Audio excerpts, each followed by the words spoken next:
ആകാശവാണി. രാജ്യത്തെ 103 അമൃത് ഭാരത് റെയിൽവേ സ്റ്റേഷനുകൾ പ്രധാനമന്ത്രി നരേന്ദ്രമോദി ഉദ്ഘാടനം ചെയ്തതുമായി ബന്ധപ്പെട്ട് ആകാശവാണി തിരുവനന്തപുരം പ്രാദേശിക വാർത്താ വിഭാഗം തയ്യാറാക്കിയ പ്രത്യേക പരിപാടി. രാജ്യത്തെ റെയിൽ അടിസ്ഥാന സൌകര്യ വികസനത്തിന് കേന്ദ്ര സർക്കാർ ആരംഭിച്ച പദ്ധതിയാണ് അമൃത് ഭാരത് സ്റ്റേഷൻ സ്കീം അഥവാ ABSS.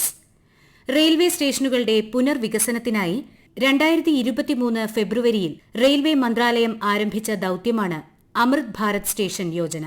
രാജസ്ഥാനിലെ ബിക്കാനീറിൽ നടന്ന ചടങ്ങിൽ പ്രധാനമന്ത്രി നരേന്ദ്രമോദി 103 അമൃത് ഭാരത് റെയിൽവേ സ്റ്റേഷനുകളുടെ ഉദ്ഘാടനം നിർവഹിച്ചു. കഴിഞ്ഞ 11 വർഷങ്ങളിൽ രാജ്യത്തെ റോഡ് റെയിൽ അടിസ്ഥാന സൌകര്യ വികസനത്തിന് നിരവധി പദ്ധതികളാണ് നടപ്പാക്കിയതെന്ന് പ്രധാനമന്ത്രി നരേന്ദ്രമോദി പറഞ്ഞു. വന്ദേ ഭാരത്, അമൃത് ഭാരത്, നമോ ഭാരത് ട്രെയിനുകൾ ഇതിന് ഉദാഹരണമാണെന്ന് അദ്ദേഹം പറഞ്ഞു. ബുള്ളറ്റ് ട്രെയിൻ പദ്ധതി പുരോഗമിക്കുകയാണെന്നും മികച്ച അടിസ്ഥാന സൌകര്യ വികസനത്തിലൂടെ വ്യാപാരം, വിനോദസഞ്ചാരം തുടങ്ങിയവ പ്രോത്സാഹിപ്പിക്കുന്നതിന് പ്രയോജനകരമാണെന്നും പ്രധാനമന്ത്രി വ്യക്തമാക്കി. अभी देश में करीब 70 रूट पर वंदे भारत ट्रेनें चल रही है. बीते 11 साल में सैकड़ों रोड ओवरब्रिज और रोड अंडरब्रिज का निर्माण किया गया है. 34,000 किलोमीटर से ज्यादा के नए रेल ट्रैक बिछाए गए हैं. രാജ്യത്തെ റെയിൽവേ ശൃംഖല ആധുനികവൽക്കരിക്കുന്നതിന് കേന്ദ്ര സർക്കാർ പ്രതിജ്ഞാബദ്ധമാണെന്നും പ്രധാനമന്ത്രി ചടങ്ങിൽ പറഞ്ഞു. വികസിത ഭാരതമെന്ന ലക്ഷ്യം കൈവരിക്കുന്നതിനായി അടിസ്ഥാന സൌകര്യ വികസന പദ്ധതികൾ ദ്രുതഗതിയിൽ പുരോഗമിക്കുകയാണ്.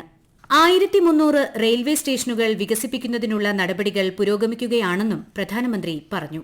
വികാസ് ഭി വിരാസത് ഭി ഇസ് मंत्र का इन अमृत भारत रेलवे स्टेशनों पर उसका नजारा साफ साफ दिखाई देता है. ये स्थानीय कला और संस्कृति के भी नए प्रतीक है. यानी हर अमृत स्टेशन पर आपको भारत की हजारों साल पुरानी विरासत के दर्शन भी होंगे. ഓപ്പറേഷൻ സിന്ദൂറിലൂടെ പഹൽഗാം ഭീകരാക്രമണത്തിന് ശക്തമായ മറുപടി ഇന്ത്യൻ സേന നൽകിയതായി പ്രധാനമന്ത്രി പറഞ്ഞു. പാകിസ്ഥാൻ പിന്തുണയുള്ള ഭീകരവാദികളെ പാഠം പഠിപ്പിക്കുന്നതിന് സായുധ സേനകൾക്ക് രാജ്യം പൂർണ്ണ സ്വാതന്ത്ര്യം നൽകിയിരുന്നു. ന്യായത്തിന്റെ പുതിയ പേരാണ് ഓപ്പറേഷൻ സിന്ദൂർ ദൌത്യമെന്നും പ്രധാനമന്ത്രി പറഞ്ഞു. वो गोलियां पहलगाम में चली थी, लेकिन उन गोलियों से 140 करोड़ देशवासियों का सीना छलनी हुआ था. हमारी सरकार ने तीनों सेनाओं को खुली छूट दे दी थी. 22 अप्रैल को आतंकवादियों ने धर्म पूछकर हमारी बहनों की मांग का सिंदूर उजाड़ दिया था. हर देशवासी ने एकजुट होकर संकल्प लिया था कि आतंकवादियों को मिट्टी में मिला देंगे. 22 तारीख के हमले के जवाब में हमने 22 मिनट में आतंकियों के 9 सबसे बड़े ठिकाने तबाह कर दिए. दुनिया ने और देश के दुश्मनों ने भी देख लिया कि जब सिंदूर बारूद बन जाता है तो नतीजा क्या होता है. तीनों सेनाओं ने मिलकर ऐसा चक्रव्यूह रचा कि पाकिस्तान को घुटने टेकने के लिए मजबूर कर दिया. आजादी के बाद पिछले कई दशकों से पाकिस्तान आतंक फैलाता था, निर्दोष लोगों की हत्याएं करता था, भारत में डर का माहौल बनाता था.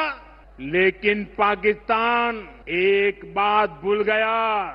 अब मां भारती का सेवक मोदी यहां सीना तान कर खड़ा है.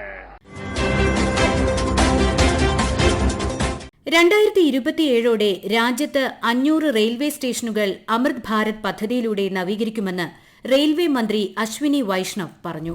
റെയിൽ അടിസ്ഥാന സൌകര്യ മേഖലയിലെ ചരിത്ര നിമിഷമാണിതെന്നും സ്വാതന്ത്ര്യലബ്ധിക്ക് ശേഷം ഇതാദ്യമായാണ് ഒരു സർക്കാർ ചെറിയ റെയിൽവേ സ്റ്റേഷനുകളുടെ വികസനത്തിന് ഇത്രയും ശ്രദ്ധ നൽകുന്നതെന്നും ശ്രീ അശ്വിനി വൈഷ്ണവ് പറഞ്ഞു. 11 वर्षों में रेलवे के मूलभूत ढांचे में अभूतपूर्व रिफॉर्म्स किए हैं. 34,000 किलोमीटर पटरियां बनी है. पूरे जर्मनी में जितनी पटरियां हैं 47,000 किलोमीटर विद्युतीकरण किया है. कई तरह के नई जनरेशन की गाड़ियां बनाई. 42,000 नए LHV कोच बनाए.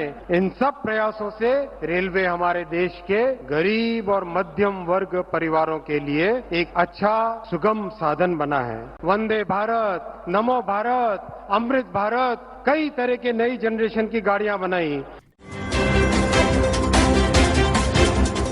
കേരളത്തിൽ അമൃത് ഭാരത് പദ്ധതിയിൽ ഉൾപ്പെടുത്തി നവീകരിച്ച ചിറയിൻകീഴ് വടകര സ്റ്റേഷനുകളുടെ ഉദ്ഘാടനവും പ്രധാനമന്ത്രി ഇന്ന് നിർവഹിച്ചു. 22 കോടി രൂപ ചെലവിൽ നവീകരിച്ച വടകര റെയിൽവേ സ്റ്റേഷനിൽ നടന്ന ചടങ്ങിൽ കേന്ദ്ര സഹമന്ത്രി ജോർജ് കുര്യൻ മുഖ്യാതിഥിയായി. നാടിന്റെ വികസനത്തെ രാഷ്ട്രീയത്തിനും പ്രാദേശികതയ്ക്കും അതീതമായി പിന്തുണയ്ക്കണമെന്ന് അദ്ദേഹം പറഞ്ഞു. ഒരു വികസിത ഭാരതത്തിന് വേണ്ടി രാഷ്ട്രീയത്തിന് അതീതമായിട്ട്, പ്രദേശത്തിന് അതീതമായിട്ട്, അതുപോലെ ഉദ്യോഗസ്ഥന്മാരുടെ സഹകരണങ്ങളോ അത് നമ്മൾ ഉപയോഗപ്പെടുത്തിക്കൊണ്ട് മുന്നോട്ട് പോകണം. ഞാൻ പറഞ്ഞു 42 സ്റ്റേഷനുകൾ കേരളത്തിൽ, 1000 സ്റ്റേഷനുകൾ ഇന്ത്യയിൽ. ഈ കേരളത്തിൽ ഇപ്പോൾ 20,000 കോടി രൂപയുടെ പ്രവർത്തനമാണ് നടക്കുന്നത്. 12 കോടി രൂപ ചെലവഴിച്ച് നവീകരിച്ച ചിറയിൻകീഴ് റെയിൽവേ സ്റ്റേഷനിൽ നടന്ന പരിപാടിയിൽ കേന്ദ്ര സഹമന്ത്രി സുരേഷ് ഗോപി പങ്കെടുത്തു.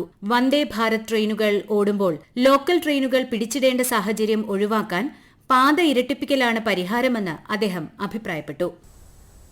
ദ്രുതഗതിയിലുള്ള പുരോഗതി കണ്ടുകൊണ്ടിരിക്കുകയാണ്. പുനർവികസിപ്പിച്ച ചിറയിൻകീഴ് സ്റ്റേഷനിൽ നമ്മൾ നിൽക്കുമ്പോൾ ആധുനിക രൂപകൽപ്പനയിൽ മെച്ചപ്പെടുത്തിയ സൗകര്യങ്ങളുള്ള ഈ സ്റ്റേഷൻ ഒരു സുപ്രധാന ഗതാഗത കേന്ദ്രമായി മാത്രമല്ല, കേരളത്തിലെ ജനങ്ങളുടെ പുരോഗതിയുടെയും അഭിമാനത്തിന്റെയും പ്രതീകമായി വർത്തിക്കും എന്ന ആത്മവിശ്വാസമാണ് വർദ്ധിക്കുന്നത്. നമ്മുടെ സംസ്ഥാനത്തിന്റെയും നമ്മുടെ രാജ്യത്തിന്റെയും അഭിലാഷങ്ങളെ ശക്തിപ്പെടുത്തുന്ന ശക്തവും ആധുനികവുമായ ഒരു റെയിൽവേ ശൃംഖല കെട്ടിപ്പടുക്കുന്നത് തുടരാനുള്ള നമ്മുടെ കൂട്ടായ ദൃഢനിശ്ചയം നമുക്ക് വീണ്ടും ഒന്നുകൂടി. പുതുച്ചേരിയുടെ ഭാഗമായ മാഹി റെയിൽവേ സ്റ്റേഷനും തിരുവനന്തപുരം ഡിവിഷന്റെ ഭാഗമായ കുഴിത്തുറൈ റെയിൽവേ സ്റ്റേഷനും പ്രധാനമന്ത്രി ഉദ്ഘാടനം ചെയ്ത അമൃത് ഭാരത് സ്റ്റേഷനുകളിൽ ഉൾപ്പെടുന്നു. മാഹി റെയിൽവേ സ്റ്റേഷനിൽ നടന്ന ചടങ്ങിൽ Puducherry lieutenant governor K Kailasanathan മുഖ്യാതിഥിയായി. പോണ്ടിച്ചേരിയിൽ 17 ലക്ഷം ആൾക്കാരുണ്ട്. അവിടെ 4.5 ലക്ഷം ആൾക്കാർ മാത്രമേ ഉള്ളൂ. എന്നാലും കഴിഞ്ഞ 10 കൊല്ലം കൊണ്ട് അവരുടെ ക്യാപിറ്റൽ ഇൻവെസ്റ്റ്മെന്റ്, റോഡും മറ്റെല്ലാ സൗകര്യങ്ങൾക്കും 17,000 കോടി 15,000 crores ചെലവഴിച്ചു. അതേമാതിരി എന്തുകൊണ്ട് നമുക്ക് പോണ്ടിച്ചേരിയിൽ നടത്തില്ലെന്ന് നമ്മൾ അന്വേഷിക്കണം. മാഹിയിലെ ടൂറിസം വികസനം ലക്ഷ്യമാക്കിക്കൊണ്ട് വിവിധ പദ്ധതികൾ ആവിഷ്കരിച്ചു വരികയാണ്. ഇതിന്റെ ഭാഗമായി വാട്ടർ സ്പോർട്സ് ആക്ടിവിറ്റീസ് പുനരാരംഭിക്കുന്നതിന് വേണ്ടിയുള്ള പ്രവർത്തനങ്ങൾ നടന്നുകൊണ്ടിരിക്കുകയാണ്. ഈ സാമ്പത്തിക വർഷം ടൂറിസം പ്രൊമോഷന്റെ ഭാഗമായി സാംസ്കാരിക പരിപാടികൾ നടത്തുന്നതായി ടൂറിസം ഡിപ്പാർട്ട്മെന്റ് മാഹിക്ക് 1.5 കോടി രൂപയുടെ സ്പെഷ്യൽ ഫണ്ട് അനുവദിച്ചിട്ടുണ്ട്.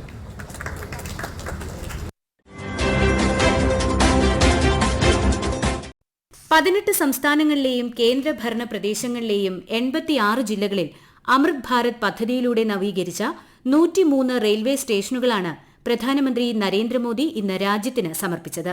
മെച്ചപ്പെട്ട സ്റ്റേഷൻ പ്രവേശനക്ഷമത, കാത്തിരിപ്പ് കേന്ദ്രങ്ങൾ, ശൌചാലയ സൌകര്യങ്ങൾ, ലിഫ്റ്റുകളും എസ്കലേറ്ററുകളും, സൌജന്യ വൈഫൈ, ഒരു സ്റ്റേഷൻ ഒരു ഉൽപ്പന്നം തുടങ്ങിയ സംരംഭങ്ങളിലൂടെ പ്രാദേശിക ഉൽപ്പന്നങ്ങൾക്കായി കിയോസ്കുകൾ സ്ഥാപിക്കൽ, യാത്രക്കാരുടെ വിവര സംവിധാനങ്ങൾ എന്നിവ അമൃത് ഭാരത് പദ്ധതിയിലൂടെ നവീകരിച്ച റെയിൽവേ സ്റ്റേഷനുകളിൽ ഉൾപ്പെടുന്നു.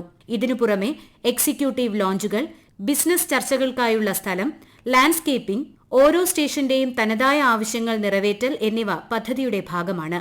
സ്റ്റേഷൻ അടിസ്ഥാന സൌകര്യം നവീകരിക്കുക, ഇരുവശത്തുമുള്ള നഗരപ്രദേശങ്ങളുമായി സ്റ്റേഷനുകളെ ബന്ധിപ്പിക്കുക, മൾട്ടി മോഡൽ കണക്ടിവിറ്റി പ്രോത്സാഹിപ്പിക്കുക, ദിവ്യാംഗർക്കുള്ള സൌകര്യങ്ങൾ എന്നിവയും പദ്ധതി ലക്ഷ്യമിടുന്നു. അമൃത് ഭാരത് പദ്ധതിയെക്കുറിച്ച് യാത്രക്കാരുടെയും ഉദ്യോഗസ്ഥരുടെയും പ്രതികരണങ്ങളിലേക്ക്. Rafiki ke. I'm a native of Mahi. And I was really amazing this development, whatever it's seen now.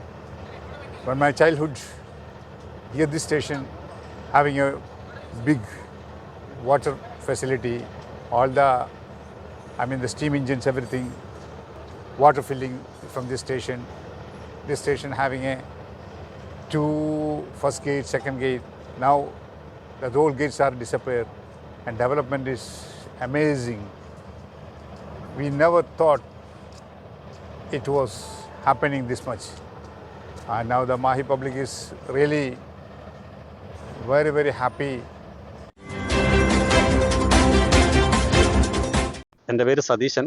ഞാൻ ജൂനിയർ ഹെൽത്ത് ഇൻസ്പെക്ടറായിട്ട് വർക്ക് ചെയ്യുന്നു. 2003 മുതൽ ട്രെയിനിൽ യാത്ര ചെയ്യുന്ന ഒരു വ്യക്തിയാണ് ഞാൻ. കാസർഗോഡായിരുന്നു എൻ്റെ ആദ്യത്തെ പോസ്റ്റിങ്. അപ്പം ഈ മാഹിയിലൂടെയാണ് 2003 മുതൽ ഞാൻ കടന്നുപോയിക്കൊണ്ടിരുന്നത്.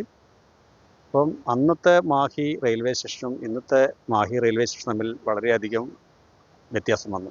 കാലപ്പഴക്കത്തിൻ്റെ മാത്രമല്ല, അല്ലാതെ തന്നെ സ്റ്റേഷൻ വികസന കാര്യത്തിൽ വളരെയധികം മുന്നോട്ട് പോയിട്ടുണ്ട്. അപ്പം പ്രധാനമായിട്ടും സേഫ്റ്റിയുടെ കാര്യത്തിൽ വളരെയധികം ചുറ്റും മതിൽ കെട്ടി സംരക്ഷിച്ച് നിർത്തി ഒരു ആൾക്കും റെയിൽവേ ട്രാക്കിലേക്ക് കയറാൻ പറ്റാത്ത രീതിയിൽ അടച്ച് ബന്ദോബസ്താക്കി സേഫ്റ്റിയുടെ കാര്യത്തിൽ വളരെയധികം മുന്നോട്ട് പോയിട്ടുണ്ട്. അതോടെ തന്നെ ഫുഡ് ഓവർ ബ്രിഡ്ജ്, അത് പിന്നെ മഴ കൊള്ളാത്ത രീതിയിൽ വളരെയധികം നല്ല സൗകര്യത്തിൽ മാറ്റം ഉണ്ടാക്കിയിട്ടുണ്ട്. പിന്നെ ഇതിൻ്റെ ഏറ്റവും വലിയ പ്രധാനപ്പെടുന്ന പൈതൃകം കാത്തു സൂക്ഷിച്ചുകൊണ്ട് നമ്മളെ പിന്നെ മാഹിയുടെ ഒരു പൈതൃകം കാത്തു സൂക്ഷിച്ചുകൊണ്ട് തന്നെയുള്ള ഒരു പഴയ ബിൽഡിംഗ് ഉണ്ടായിരുന്നു. അത് അതേപോലെ നിലനിർത്തിക്കൊണ്ട് തന്നെ അതിന് മോഡിഫിക്കേഷൻ വരുത്തിയിട്ടുണ്ട്. അതുപോലെ തന്നെ നമ്മൾ മാഹിയിലൂടെ കടന്നു പോകുന്ന സമയത്ത് ഇത്രയധികം സ്ഥലം റെയിൽവേക്ക് ഉണ്ടോ എന്ന് നമുക്ക് സംശയമായിരുന്നു. കാട് മൂടി കിടന്ന ഒരു സ്ഥലമായതുകൊണ്ട് അതെല്ലാം വെട്ടിത്തെളിച്ച് പാർക്കിംഗ്, 2 ഭാഗത്തുള്ള പാർക്കിംഗ്, വളരെ മനോഹരമായ പാർക്കിംഗ് സൗകര്യം ഉണ്ടാക്കിയിട്ടുണ്ട്. വളരെയധികം വലിയൊരു സൗകര്യമാണ് ഇപ്പം ഈ സ്റ്റേഷന് ഉള്ളത്. ഇനിയും വികസനം വരുന്നുണ്ട്. അതിൻ്റെ പിന്നെ അവിടെ ലിഫ്റ്റ് സൗകര്യം പണി നടന്നുകൊണ്ടിരിക്കുന്നു. അതുപോലെ തന്നെ പ്ലാറ്റ്ഫോമിൽ മേൽക്കൂര സ്ഥാപിക്കാൻ കുറച്ചുകൂടിയും ബാക്കിയുണ്ട്. ഇതിൻ്റെ പരിപാടിയും ഉണ്ടാവുമെന്ന് വിചാരിക്കുന്നു.